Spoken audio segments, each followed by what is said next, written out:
Welcome back student. और आज हम करने लगे अपना second last topic physics class 10 जो कि हमारे पास इको। वेरी सिंपल टॉपिक है स्टूडेंट। देखो अगर मैं यहाँ से ना, ये मेरे पास एक सोर्स ऑफ साउंड है और ये हमारे पास क्या कर रहा है, वेव जनरेट कर रहा है। और यहाँ पे मेरे पास क्या पड़ा हुआ है, एक ऑब्स्टिकल पड़ा हुआ है, दीवार है। अब जब यहाँ से ये हमारे पास वेव जनरेट करेगा तो जाहिर सी बात है यहाँ इसके साथ टकराएंगी। अब जो टकराने के बाद जो वेव्स दोबारा इसके पास आएगी, लिस्टर के पास जो ये वेव्स आएंगी, ठीक है, ये अब सुन रहा है, ठीक है। तो ये चीज़ को हम क्या बोलते हैं, इको बोलते हैं। यानी कि अगर एक साउंड जो हम प्रोड्यूस करें और किसी ऑब्स्टिकल के साथ टक्कर के वापस अगर वो लिसनर या जो सोर्स ऑफ साउंड तक वापस आ जाए तो उसको हम क्या बोलते हैं, उसको हम सिंपल इको बोलते हैं। क्लियर। और हमारे पास जो इको होता है ये एक डिस्टिंक्ट साउंड होता है। डिस्टिंक्ट साउंड का मतलब ये होता है कि हम इजीली डिफ्रेंशिएट कर सकते हैं कि जो हमारे पास पहली जो साउंड थी और दूसरी थी उसमें थोड़ा सा क्या है, फ़र्क है। दूसरा, आपको इस डायग्राम से एक चीज़ वाज़ेह नज़र आ रही होगी कि जो इसका एम्पलीट्यूड था वो ज़्यादा था और जो हम दोबारा वॉइस जो प्रिसीव कर रहे हैं टकरने के बाद जो साउंड हम प्रिसीव कर रहे हैं उसका एम्पलीट्यूड कम हो रहा है। क्यों? ज़ाहिर सी बात है यहाँ कुछ ना कुछ एनर्जी का क्या हो जाएगा, लॉस हो जाएगा। टक्कर रहा है तो कुछ ना कुछ एनर्जी ज़ाहिर सी बात है ज़ाया हो जाएगी। और मैं पहले दिन से बता रहा हूँ कि जो साउंड है वो क्या एक हमारे पास एनर्जी को क्या करता है, कैरी करने के एक जरिए, ठीक है। हमारी एनर्जी को कैरी कर रहा होता है in the form of waves. तो कुछ एनर्जी टकरने के बाद क्या हो जाएगी, ज़ाया हो जाएगी। तो जो वापस आएगी एनर्जी वो ज़ाहिर सी बात है उसका लेवल क्या हो जाएगा, वो कम हो जाएगा। तो लेकिन वो थोड़ी प्रोलॉन्ग होती है। आपने देखा होगा इको थोड़ी यूं थोड़ी ज़्यादा देर तक क्या सुनाई देती है। प्रोलॉन्ग तो है लेकिन उसका एनर्जी लेवल क्या हो जाएगा, कम हो जाएगा, क्योंकि यहाँ पे एनर्जी का लॉस हुआ है। Is clear? ओके। देन उन्होंने हमें दिया हुआ यहाँ पे एक एग्जांपल दी हुई है, बहुत ज़बरदस्त किस्म की एग्जांपल है। उसमें हमने ये करना है कि हमने फाइंड आउट करना है एक ऑब्जेक्ट का डिस्टेंस सी के अंदर। फर्स्ट कर लो हमारे पास ये एक बोट ले लेता हूँ मैं, ठीक है। और इस बोट के अंदर एक सोनार डिवाइस लगी होती है।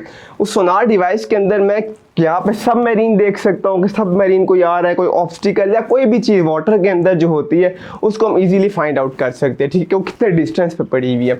तो अगर यहाँ पे वो कह रहे हैं एक ऑब्जेक्ट है, हम ये एक ऑब्जेक्ट ले लिया मैंने और यहाँ से सोनार डिवाइस ऑन करेगा तो वेव्स जो होगी ना वो ऐसे जाएंगी।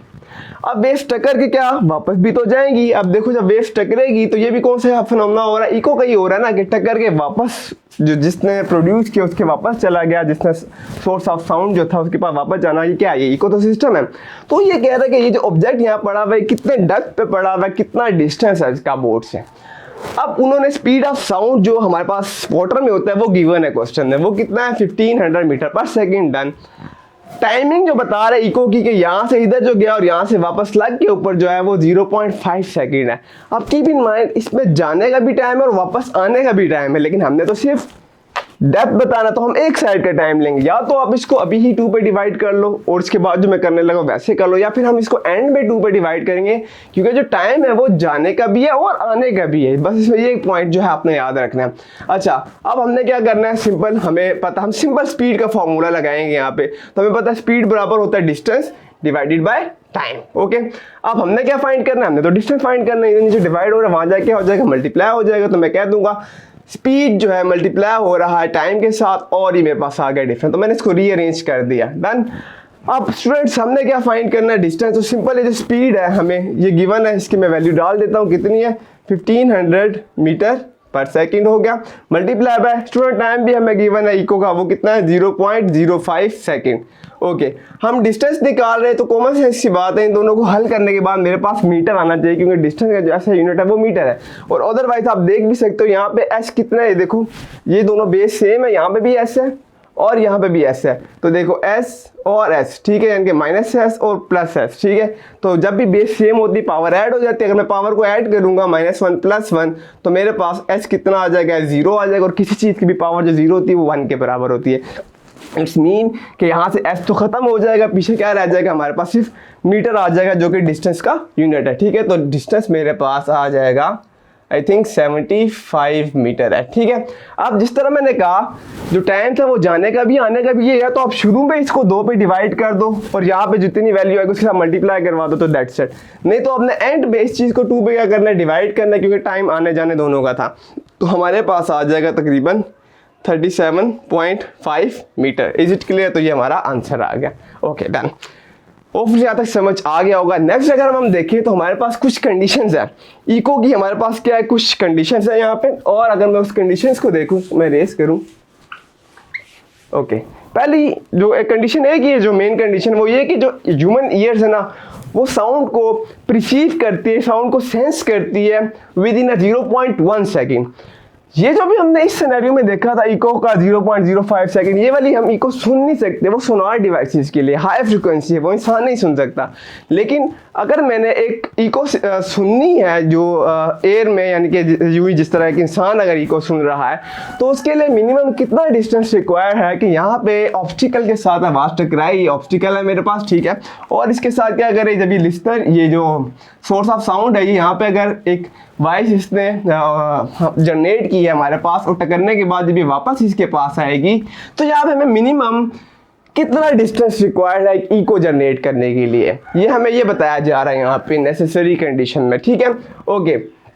तो हमें मिनिमम, जब हम एक साउंड को परसीव सेंस करते हैं, तो हमें मिनिमम 0.1 सेकेंड रिक्वायर्ड होता है। कितना टाइम रिक्वायर्ड होता है? 0.1 सेकेंड। अब मैं इससे क्या कर सकता हूँ, इससे मैं जो है डिवाइस अपनी फाइंड आउट कर सकता हूँ, जैसे कि मेरे पास यहाँ पे डिस्टेंस फाइंड आउट कर सकता हूँ। अगर यहाँ से यहाँ तक का जो डिस्टेंस है जाते वक्त वो d हो गया, और टक्कर के वापस आएगा तो एक और d हो जाएगा, तो टोटल कितना हो जाएगा? 2d हो जाएगा। Is it clear? ओके। तो जो डिस्टेंस है, डिस्टेंस वो बराबर है 2d के। क्लियर? हमने डिस्टेंस बताना है कि कितना मिनिमम डिस्टेंस चाहिए होता है। तो वही स्पीड वाला फार्मूला ले लूँगा मैं, यहीं पे यही वाला सारा कुछ ले लूँगा, ठीक है। तो ये अगर यहाँ देखूँ डिस्टेंस बराबर है किसके? डिस्टेंस आ जाएगा मेरे पास स्पीड मल्टीप्लाई बाय टाइम, ठीक हो गया। अब स्पीड जाहिर सी बात है, अभी मैं एयर में बात कर रहा हूँ ना कि इंसान जो इको सुन सकता है, ठीक है, तो उसमें हमारे पास जो स्पीड होती है एयर में, स्पीड ऑफ साउंड, वो 3332 मीटर पर सेकंड होती है, मल्टीप्लाई बाय टाइम जो है, क्योंकि हम बात कर रहे हैं एयर में हमें आवाज़ सुनाई दे, तो वहाँ पर हमें मिनिमम कितना हमें चाहिए होता है? 0.1 सेकेंड चाहिए होता है, तो 0.1 सेकेंड। इन दोनों को मैं यहाँ पे क्या करवा दूंगा? मल्टीप्लाई करवा दूंगा। और डिस्टेंस किसके बराबर है? डिस्टेंस 2d के बराबर, तो यहाँ 2d ले लूंगा, यहाँ पे भी मैं 2d ले लूंगा, और 2 यहाँ पे क्या हो रहा है? मल्टीप्लाई हो रहा है, नीचे जाके क्या हो जाएगा? इस सब के नीचे जाके ये क्या हो जाएगा? डिवाइड हो जाएगा, ठीक है, ओके। ये 2 यहाँ पे डिवाइड हो जाएगा, और डिवाइड होने के बाद आई थिंक 16.6 मीटर आएगा, चेक कर लीजिएगा, I am not sure but check कर लीजिएगा, ठीक है। तो ये हमारे पास क्या आ गया? इतना मिनिमम डिस्टेंस हमें चाहिए होगा जब भी हम क्या करेंगे? एक इको जनरेट करेंगे। आपने अक्सर देखा होगा जब हम घरों की सफाई करते, कर्टन वगैरह, कारपेट्स नहीं बिछी होती, तो हम इको सुन रहे होते हैं, ठीक है, ओके। तो वो वही इको को अगर जनरेट करने के लिए मिनिमम अगर इतना डिस्टेंस होगा तो इको जनरेट होगी, वरना नहीं होगा, ठीक है। ज़्यादा हो सकते हैं लेकिन कम से कम इतना ज़रूरी होता है। होपफुली समझ आ गई होगी। नेक्स्ट हम यहाँ पर अगर देखें तो कुछ मेरे पास एप्लीकेशन है, वो अभी तक समझ आई गई होगी जितना मैंने बताया। तो पहले क्या है हमारे पास कि हम स्पीड ऑफ साउंड को इको के जरिए क्या कर सकते हैं? फाइंड आउट कर सकते हैं, बिल्कुल कर सकते हैं। अगर मैं इसी फार्मूले को रीअरेंज करूँ और टाइम या मल्टीप्लाई और नीचे का डिवाइड कर दूँ, तो जाहिर सी बात है मैं स्पीड जो है साउंड की वो मैं वहाँ पे क्या कर सकता हूँ? फाइंड आउट कर सकता हूँ, बिल्कुल कर सकता हूँ। दूसरा स्टूडेंट यहाँ पे है यूसेज इन ऑब्स्टेटिक अल्ट्रासोनोग्राफी, ठीक है। इसका मतलब ये होता है कि अगर हमारे इंटरनल बॉडी पार्ट्स में कोई भी डैमेज है और हमें उसकी पिक्चर चाहिए, तो हम हाई साउंड वेव फ्रिक्वेंसीज पे क्या करते हैं? मिट करवाते हैं, उसके अंदर से गुजारते हैं, और हमें उस ऑर्गन की क्या मिल सकती है? पिक्चर मिल सकती है। क्लियर? तो यानी कि मेडिकल फील्ड में यूज हो रहा है आसान लफ्जों में। और जो हमारे पास चमगादड़ होते हैं, बैट्स होते हैं, वो क्या करते हैं? वो जब अपना रास्ता तलाश करते हैं, डेस्टिनेशन तलाश करते हैं, तो वो क्या करते हैं? साउंड को प्रोड्यूस करते हैं, ठीक है, और फिर वो उसके साथ ऑब्स्टिकल के साथ टक्कर के वापस आ जाती है, एज इको ना, टक्कर के वापस आएगा तो वो इको हो जाएगा।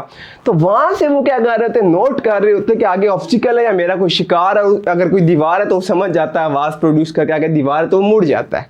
क्लियर? इस तरफ अपना जो शिकार है वो भी ऐसे ही फाइंड आउट करता है। अगर इको उसके वॉइस लग के वापस आ जाती है तो समझ जाता है आगे कोई ना कोई मेरा क्या पड़ा हुआ है? शिकार पड़ा हुआ है। Is it clear? ओके। फिर डेप्थ ऑफ सी, तो अभी हमने देखा जिस तरह ये ऑब्जेक्ट को हमने देखा था, या ऑब्जेक्ट की जगह हमने डेप्थ देखनी हो तो वो भी हम देख सकते हैं सोनार्स डिवाइसेस के जरिए। हाई फ्रिक्वेंसी साउंड वेव्स उसके अंदर से हम गुजारते हैं। होपफुली यहाँ तक समझ आ गया होगा। फिर भी कोई क्वेश्चन है तो कमेंट सेक्शन में आगे पूछो, मैं जवाब दूंगा। #Peace out. मिलते हैं नेक्स्ट टॉपिक में।